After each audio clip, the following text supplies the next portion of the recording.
Et donc, Ésaïe 46 est la deuxième dimension de la sécurité divine. Il faut donc être unis pour vivre ces choses. J'ai envie de dire à quelqu'un, quoi qu'il arrive dans ta famille, ne quitte pas ta famille. Peu importe ce que vous vivez, je disais, ne quitte pas ta famille. J'espère que dans cette maison, tout le monde écrit. Je dis, ne quitte pas ta famille. La famille, elle est sacrée. On ne touche pas à la famille.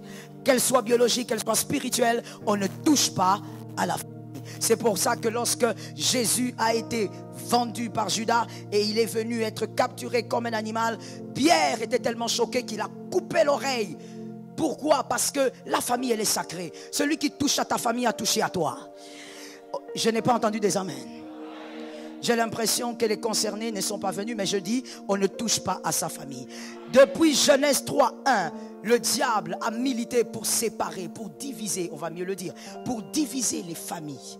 Ça a toujours été son œuvre. Là où il y a la division, le diable règne. Il aime la division. Depuis Genèse 3:1, il a créé la division. Pourquoi? Parce que le diable sait qu'il y a des promesses collectives. Les promesses collectives, mon frère, ne se donnera jamais en privé ou individuellement. Dieu ne te le donnera pas, Enoch. Tu dois être dans une famille pour vivre cela. Ce sont des promesses collectives. Tu sors d'une famille parce qu'il y a je ne sais pas quoi. Tu rates aussi la couverture spirituelle qui est pour vous. Et voilà pourquoi Dieu aime l'unité. Le diable déteste l'unité. Écoute-moi bien. Fuir ou quitter sa famille à cause des problèmes est un signe criant d'une incapacité à analyser et à gérer les problèmes. On ne quitte pas sa famille parce qu'il y a des problèmes. Une famille sans problème est une famille inexistante. Elle n'existe pas. Elle est dans l'imaginaire de je ne sais pas quoi. Mais une famille normale doit avoir des problèmes. Pourquoi? Parce que ce sont des personnes imparfaites qui doivent vivre ensemble. Et donc l'imperfection, quand on met les imperfections ensemble, ça ne produit que l'imperfection. C'est normal que tu aies des problèmes avec ton frère, avec ton cousin, avec ton oncle, avec ton père, avec ta mère. Mais ce qui n'est pas normal, c'est de quitter ta famille à cause des problèmes. La maturité te demande de gérer les problèmes. Un adulte gère les problèmes. Un enfant fuit les problèmes. Gère les problèmes, mais reste dans ta famille. Non, j'ai quitté mon père parce que mon père me tourmente. Mon frère, tu n'as pas besoin de quitter ta famille. Trouve une sagesse pour vivre avec lui dans la paix. S'il faut créer une distance, tu peux la créer, mais toujours dans la sagesse. Parce que la Bible dit au sujet des parents, honore ton père et ta mère. Même si ton père il est sorcier, il faut apprendre à l'honorer. Comment est-ce qu'on honore un père sorcier? On ne dit pas aux voisins que mon papa est sorcier. Comment on honore un père sorcier? Lorsque papa a faim, on donne quelque chose. C'est le sang de l'alliance qui couvre ce qui est à moi. Ce ne sont pas mes stratégies physiques qui me protègent. Nous sommes dans le mois de la sécurité divine. Comment on honore un père sorcier? Il est malade, je t'amène à l'hôpital, monsieur. Tu vas monter dans la voiture et tu ne feras rien dans cette voiture parce que dans la voiture il y a les anges. Je t'amène à l'hôpital et si tu meurs, je t'enterre. Je t'honore parce que je dois avoir la longévité. Je parle à quelqu'un d'intelligent. Une chose que tu as dans ta maison n'est pas que pour toi, c'est aussi pour le membre de la maison. Je le dis autrement. Une chose qu'il y a dans ta maison n'est pas que pour toi, c'est aussi pour tes enfants. Si donc toi tu peux avoir la longévité, il y a une garantie que tes enfants aussi auront la longévité. Ça tombe sur toi au nom de Jésus. Il y a des gens qui n'ont pas reçu l'onction de la longévité. J'étais en train de parler de l'onction de la longévité. Et donc ne quitte pas ta famille parce qu'il y a des problèmes. Non, non, non, non. Moi j'ai découvert que ma famille m'utilise. Cette famille m'utilise. Donc financièrement, moi je suis devenu leur cheval. Pourquoi tu es leur cheval? Let me tell you, je vais te choquer. Tu es leur cheval pas parce qu'ils t'utilisent, pas parce qu'ils sont sorciers, mais c'est parce que tu as manqué d'intelligence pour fixer les bornes. Même quand on n'a pas une famille sorcière, il ne faut pas aider la famille jusqu'à l'épuisement.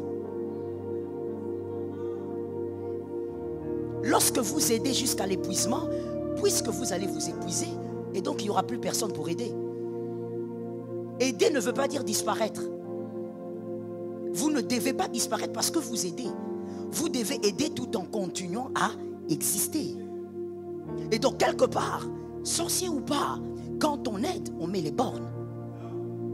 je t'aide à étudier, mais monsieur, trouve un petit job.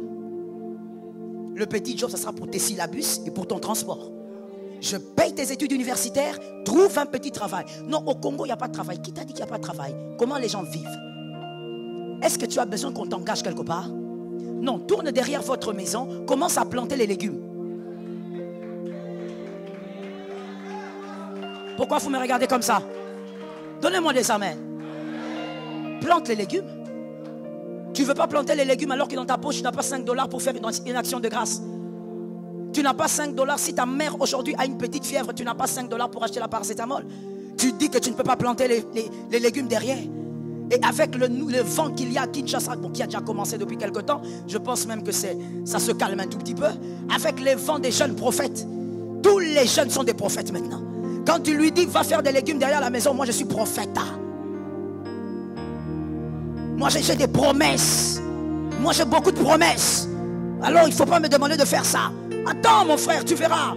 Attends oncle, tu verras. Bientôt là je vais te surprendre. Mon frère, on ne surprend pas les hommes avec des slogans. Donne-moi un amen, je comprends que tu souffres. On ne surprend pas les hommes avec des slogans. On surprend les hommes avec les mains. C'est-à-dire le travail. Fais quelque chose. Les promesses n'arriveront pas comme ça d'elles-mêmes. Tu es un jeune, même lorsqu'on t'aide, toi aussi tu dois être capable. On t'achète un téléphone, travaille au moins pour mettre les crédits. Au jour d'aujourd'hui, les jeunes veulent qu'on les achète les téléphones. Tu as 28 ans, tu me demandes un téléphone. À 28 ans, tu veux que moi je te donne un téléphone? Tu me demandes un téléphone et tu veux aussi que chaque mois je te mette les crédits. Et d'ailleurs les jeunes, ce n'est même pas chaque mois. Chaque 4 jours. Parce que tu envoies des messages sorcellériques à ta copine.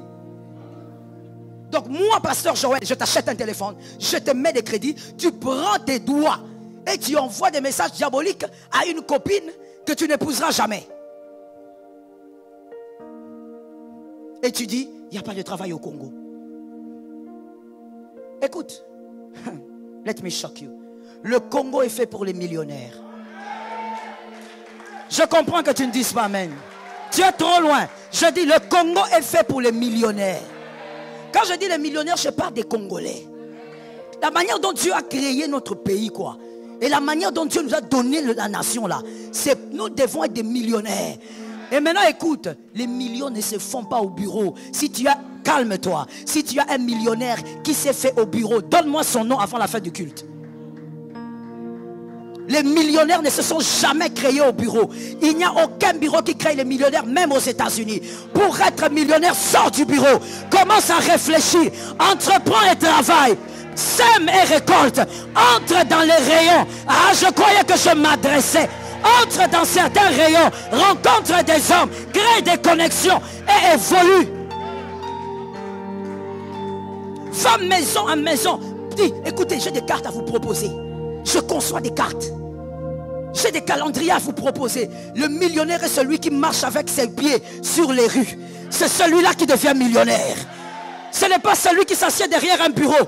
Il se met derrière un bureau et puis on le paye 1 000 $ chaque mois, 2 000 $ chaque... Écoute, je ne suis pas le pasteur qui priera pour toi pour que tu aies un salaire qui te limite. Moi, je prie pour toi pour que tu ailles au-delà des limites du salaire. Oh, je donne un amen. Moi, je prie pour toi pour que tu aies un salaire qui va au-delà du bureau. Et le Congo est fait pour des hommes comme ça. Voilà pourquoi, peut-être que tu n'avais pas compris, mais je sais qu'il y a des gens qui ont compris. Voilà pourquoi notre terre bénie. Notre air bénie. Tout. Tu prends comme ça une graine. Même ici, au Sénégal, il y a le béton. Même si on l'avait essayé ici. Tu prends une graine, tu jettes. Viens après quelques jours. Ça va pousser. Au Congo, le Congo est la terre qui permet à des choses de pousser. Sans...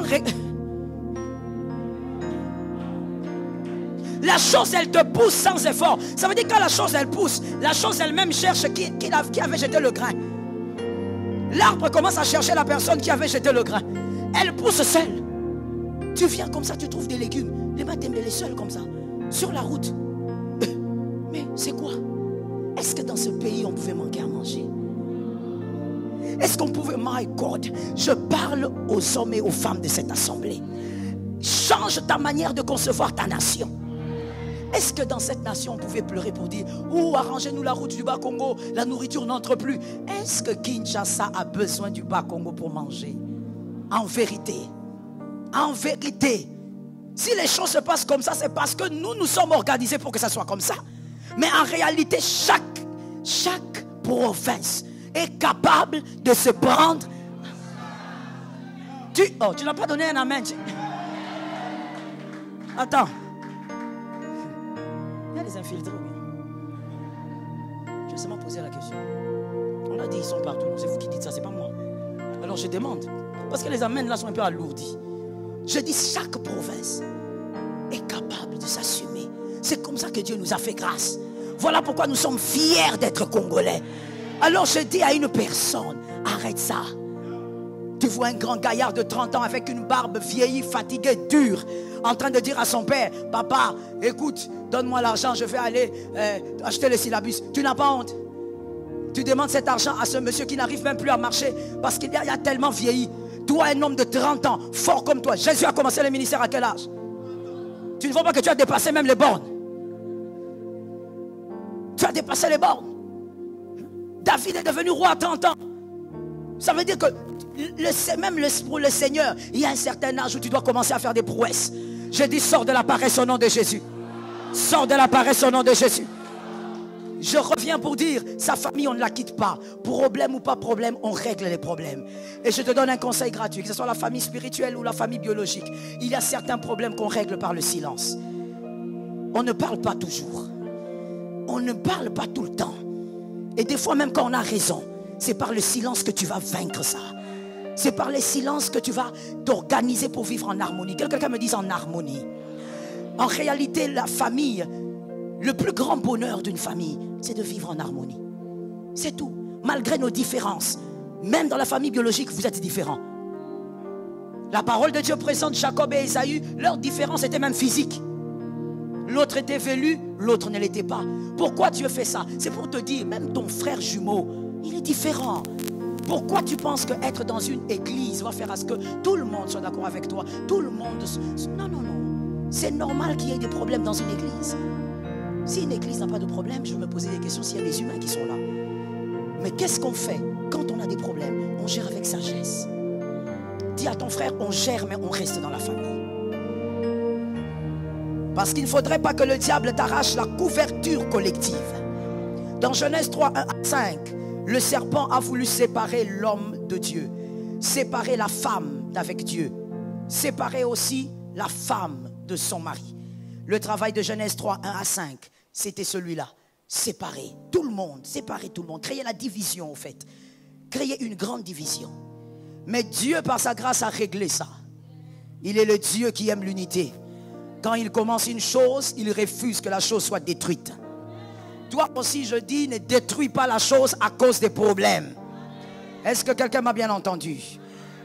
La faveur et la couverture de Dieu se trouvent aussi dans cette dimension. Dans Genèse 3, 21, Dieu règle le problème de division que le serpent allait créer.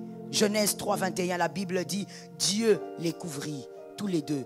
Malgré leur mal, Dieu les aimait encore. Dieu voulait dire au serpent, tu as échoué, j'aime toujours ma créature. J'aime toujours les personnes que j'ai créées. Et Dieu les couvrit tous les deux. Et nous voyons aussi que dans Genèse 3, 24, la Bible dit que Dieu chassa Adam.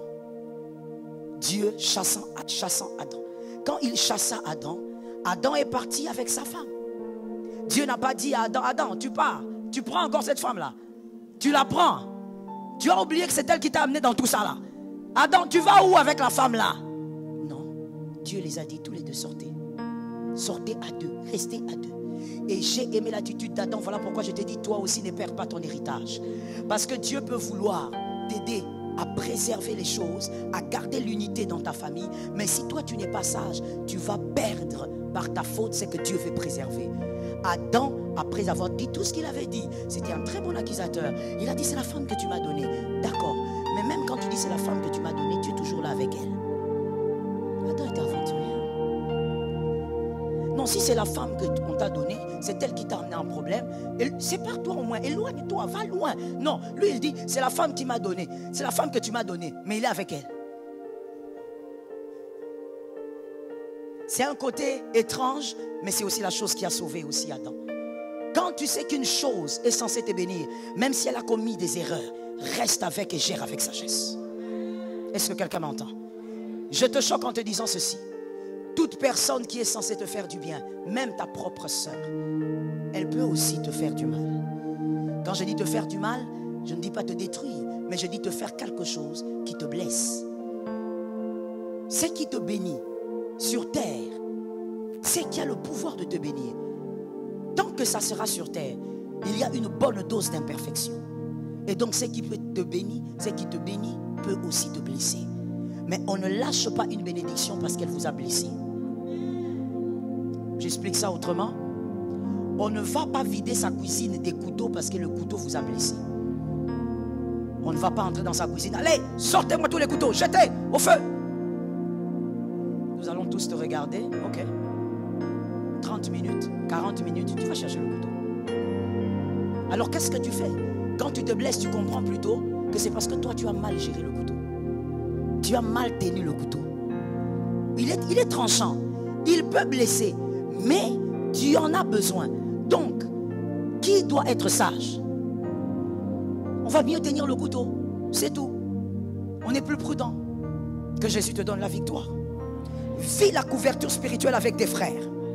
Vis la deuxième dimension de la sécurité divine. Que Dieu protège tes enfants, peu importe là où ils seront. Même si vous êtes à des kilomètres, que la même couverture soit sur vous. Que Dieu sécurise tes cousins, tes cousines, que Dieu vous protège tous. Que Dieu sécurise tes nièces. Est-ce que vous savez que c'est une grâce? Je prie pour que cette grâce tombe sur quelqu'un d'intelligent ce matin. Est-ce que vous savez que c'est une grâce que d'avoir des nièces, des neveux dans la famille qui ont leur compte WhatsApp, mais qui ne parlent pas seulement de comment tu vas, ton papa va bien, on va aller à la plage, mais qui des fois disent aujourd'hui on va jeûner. Je parle des neveux et des nièces, des adolescents, mais dans la famille, qui ont un jour de jeûne, ils ont un jour de prière, et ils se connectent, ils commencent à prier tous ensemble. Quand tu passes là-bas, même si tu n'avais pas envie de prier, parce que tu te rappelles que toi à ton âge, tu ne pouvais pas faire ça.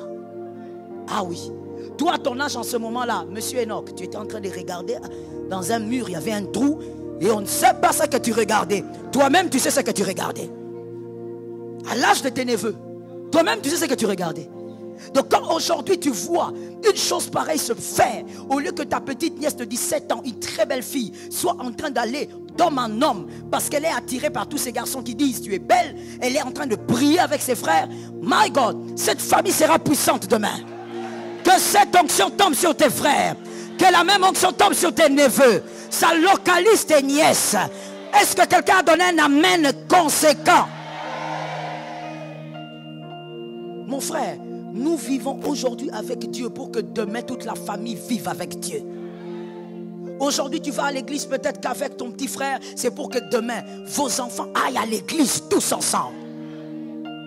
La famille doit être unie et vivre dans la sagesse ainsi que dans l'intelligence.